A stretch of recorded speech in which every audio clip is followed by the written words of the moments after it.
বাংলাদেশ কি ভারতের দালাল নাকি পাকিস্তানের ভাই? ৭১-এ ভারত ছিল বাংলাদেশের বন্ধু আর পাকিস্তান ছিল শত্রু। কিন্তু ২০২৬ সালে এসে সেই চেনা সমীকরণ কি পাল্টে গেছে? একদিকে ৪,০০০ কিলোমিটারের সীমান্ত আর পানির উৎস, অন্যদিকে নতুন বাণিজ্যের হাতছানি আর জনমতের তীব্র চাপ। কল্পনা করুন, মধ্যরাতে হঠাৎ শুরু হলো ভারত পাকিস্তান যুদ্ধ। প্রতিশোধের নেশায় ভারতীয় রাফাল আর পাকিস্তানি জে-10সির গর্জনে কাঁপছে পুরো আকাশ। আর ঠিক সেই মুহূর্তে দুই দেশ থেকে সমর্থনের আশায় একের পর এক আসছে ফোন ঢাকায়। হাজারো কঠিন সমীকরণ মাথায় নিয়ে বাংলাদেশ আজ দাঁড়িয়ে ঠিক মাঝখানে। ভারত পাকিস্তান যুদ্ধে জড়ালে বাংলাদেশ কার পাশে দাঁড়াবে আর কার বিরুদ্ধে তুলবে বন্দুকের নল? প্রশ্ন হচ্ছে, বাংলাদেশ কি ভারতের দালাল নাকি পাকিস্তানের ভাই? উত্তরটা বেশ জটিল। সেই জটিল অঙ্কের ব্যবচ্ছেদ করতে আজ অ্যানালাইসিসে আপনাদের সঙ্গে আছি আমি, আহমদ শাবিব আবদুল্লাহ।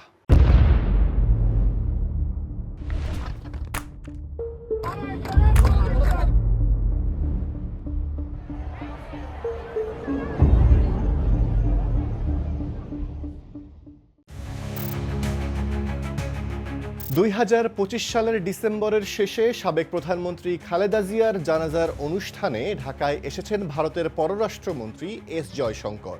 একই ঘরে অপেক্ষা করছেন পাকিস্তানের জাতীয় পরিষদের স্পিকার আয়াজ সাদিক। জয়শঙ্কর নিজে হেঁটে গেলেন সাদিকের কাছে, হাত বাড়িয়ে দিলেন হাসি মুখে। সেই হাত মেলানোর ছবিটা প্রথমে শেয়ার করা হলো ডক্টর মোহাম্মদ ইউনূসের অফিসিয়াল এক্স অ্যাকাউন্টে। একটু ভেবে দেখুন, ভারত পাকিস্তান যুদ্ধের মাত্র ৭ মাস পরে যেই দুই দেশের প্রতিনিধিরা হাত মেলালো, আর সেই ছবিটা ভাইরাল হলো বাংলাদেশের মাটি থেকে। এটা কি শুধুই কাকতালীয় ঘটনা? মোটেও না। এক বছর পেছনে ফিরে যাই, ২০২৫ সালের ২২ এপ্রিল। ভারত নিয়ন্ত্রিত কাশ্মীরের পাহেলগামে সন্ত্রাসী হামলায় ২৬ জন পর্যটক নিহত হন। ভারত দোষারোপ করে পাকিস্তানকে। ৭ মে রাতে শুরু হয় অপারেশন সিঁদুর। মাত্র ৪ দিনের যুদ্ধ বদলে দিল গোটা দক্ষিণ এশিয়াকে। দুই দেশই দাবি করছে তারা জিতেছে, কিন্তু বিশ্লেষকরা বলছেন কূটনৈতিকভাবে পাকিস্তান এগিয়ে বেরিয়ে এসেছে, কারণ ট্রাম্প নিজে মধ্যস্থতা করে যুদ্ধবিরতি করিয়েছেন এবং দুই দেশকে সমান মর্যাদায় দেখিয়েছেন, যেটা ভারতের জন্য কূটনৈতিক ধাক্কা ছিল। ভারত পাকিস্তান যুদ্ধ শুরু হওয়ার পর বাংলাদেশের প্রধান উপদেষ্টা ডক্টর মোহাম্মদ ইউনূস একটা বিবৃতি দিলেন। তিনি বললেন, বাংলাদেশ আমাদের দুই প্রতিবেশীকে কূটনীতির মাধ্যমে মতভেদ সমাধান করতে সমর্থন অব্যাহত রাখবে। কোনো পক্ষ নেয়নি বাংলাদেশ, সম্পূর্ণ নিরপেক্ষ বিবৃতি। কিন্তু এই নিরপেক্ষতা কি আসলেই নিরপেক্ষ ছিল? সাবেক কূটনীতিক মুন্সি ফয়েজ আহমেদ স্পষ্ট করে বলেছেন, পাকিস্তানের সমর্থন মানে এই না যে ভারতকে আর দরকার নেই বলে ভাবা যাবে। ভারতকে প্রয়োজন নেই, মনে করা হবে বিপজ্জনক আত্মঘাতী ভুল। কিন্তু কেন? এর উত্তর লুকিয়ে আছে ৩টি বাস্তবতায়। বাস্তবতা নাম্বার ১, ভূগোলের কারাগার। বাংলাদেশের মানচিত্রটা একটু খেয়াল করুন। পূর্ব, পশ্চিম এবং উত্তর, এই ৩ দিক থেকে বাংলাদেশকে ঘিরে রেখেছে ভারত। ভারতের সাথে বাংলাদেশের সীমান্ত ৪,০৯৬ কিলোমিটার। কিংস কলেজ লন্ডনের সিনিয়র লেকচারার ওয়াল্টার ল্যাডউইক স্পষ্ট করে বলেছেন, তারা ভারতের সাথে দীর্ঘ সীমান্ত ভাগ করে নেয়। তাদের পানির উৎস ভারত থেকে আসে। তারা সর্বোচ্চ একটু স্বাধীন নীতি গ্রহণ করতে পারে, কিন্তু ভারত বিরোধী অবস্থান নিতে তারা পারে না।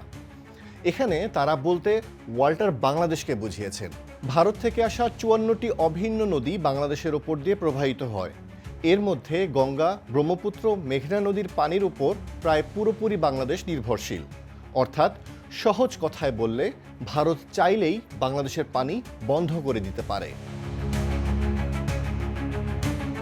বাস্তবতা নাম্বার ২, অর্থনীতির দড়ি।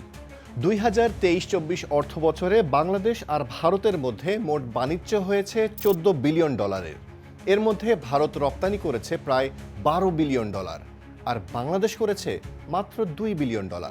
অর্থাৎ বিশাল বাণিজ্য ঘাটতি নিয়েও ভারতের সঙ্গে সম্পর্ক টিকিয়ে রাখতে হচ্ছে বাংলাদেশকে, কারণ ভারত থেকে আসে চাল, গম, কাঁচামাল ও বিদ্যুৎ। যদিও ২০২৪ সালের আগস্টে শেখ হাসিনার পতনের পর থেকে বাংলাদেশ পাকিস্তান বাণিজ্য বেড়েছে ২৭%, আর একই সময়ে ভারতের সঙ্গে বাণিজ্য কমেছে প্রায় 9.5%। বাস্তবতা নাম্বার 3, ইতিহাসের ক্ষত আর নতুন সমীকরণ। এখন আসি সবচেয়ে জটিল অংশে। 1971 সালে ভারতের সরাসরি সামরিক সহায়তায় পাকিস্তানের বিরুদ্ধে লড়াই করে স্বাধীন হয়েছিল বাংলাদেশ। সেই যুদ্ধে পাকিস্তান সেনাবাহিনী ও তাদের দোসররা দেশের লক্ষাধিক মানুষকে হত্যা এবং কমপক্ষে 2 লাখ নারীকে ধর্ষণ করে। চাইলেই তো আর এই ইতিহাস থেকে সবকিছু মুছে ফেলা যায় না, কিন্তু রাজনীতি কখনো অনুভূতি দিয়ে চলে না। হাসিনার পতনের পর বাংলাদেশ পাকিস্তান সম্পর্কে নতুন উষ্ণতা এসেছে। 15 বছর পর পাকিস্তানের কোনো পররাষ্ট্র সচিব ঢাকায় এসেছেন। দেশের 50 বছরের ইতিহাসে প্রথমবার সরাসরি বাণিজ্য চালু হয়েছে। বাংলাদেশ সেনাবাহিনীকে প্রশিক্ষণ দেওয়ার আলোচনাও হয়েছে পাকিস্তানের সঙ্গে। এসব কিছু দেখে ভারতের কপালে কিছুটা দুশ্চিন্তার ভাঁজ তো পড়েছেই। এর পরপরই বিজেপি নেতা দিলীপ ঘোষ 2025 সালের এপ্রিলে সরাসরি জানিয়েছেন, পাকিস্তানের সঙ্গে ভারত যা যা করতে পারে বাংলাদেশের সাথেও তাই করতে পারে। বাংলাদেশকে চারদিক থেকে ঘিরে রেখেছে ভারত, বাতাস থেকে পানি, ব্যবসা বাণিজ্য সব ভারতের হাতে। মুসলিম পরিচয়ের জায়গা থেকে বাংলাদেশের সাধারণ মানুষের একটা বড় অংশ পাকিস্তানের প্রতি সহানুভূতি দেখিয়েছে। অপারেশন সিঁদুর যুদ্ধের সময় বাংলাদেশ থেকে ফেসবুকে লেখা হয়েছিল, 1971-এর জন্য পাকিস্তানকে ভালো না বাসলেও একজন মুসলিম হিসেবে এই যুদ্ধে পাকিস্তানকে সমর্থন করি। কিন্তু বাংলাদেশ জানে কোনো যুদ্ধে পাকিস্তানের পক্ষ নিলে ভারত ঠিক কী করতে পারে। সীমান্ত বন্ধ করতে পারে, পানির প্রবাহ নিয়ন্ত্রণ করতে পারে, বাণিজ্য বন্ধ করতে পারে।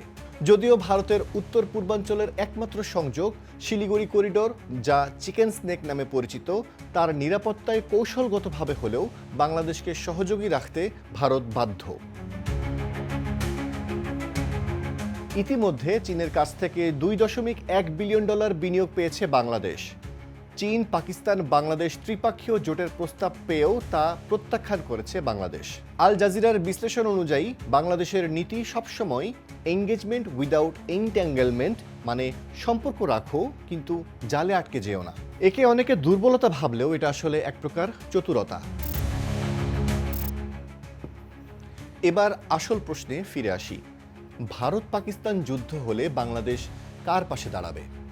সত্যিকার উত্তর হলো, বাংলাদেশ কারো পাশেই থাকবে না, এবং এটাই সবচেয়ে বুদ্ধিমানের সিদ্ধান্ত হবে বাংলাদেশের জন্য। এখানে কারণ দুটো।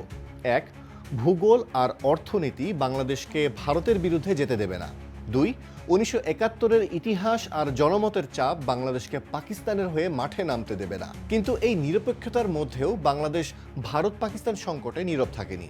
ঢাকার মাটিতেই ভারত পাকিস্তানের পররাষ্ট্রমন্ত্রীরা হাত মিলিয়েছেন। এটা কূটনীতির এক অসাধারণ চাল। মানে ব্যাপারটা দাঁড়াচ্ছে, আমি কারো পক্ষে নেই, কিন্তু আমাকে ছাড়া তোমরা কথা বলতে পারছো না। এটাই কিন্তু আসলে বাংলাদেশের আসল শক্তি। ভারত পাকিস্তান যুদ্ধের ঠিক 1 বছর পার হয়েছে। বিশ্ব এখনও টালমাটাল। যুদ্ধের উত্তাপে পুড়ছে ইরান, রাশিয়া ইউক্রেনও থামেনি, আর দক্ষিণ এশিয়ার সেই উত্তেজনার আঁচ এখনও কমেনি। 3 দিকে ভারত, একদিকে সমুদ্র, মাঝখানে 17 কোটি মানুষ।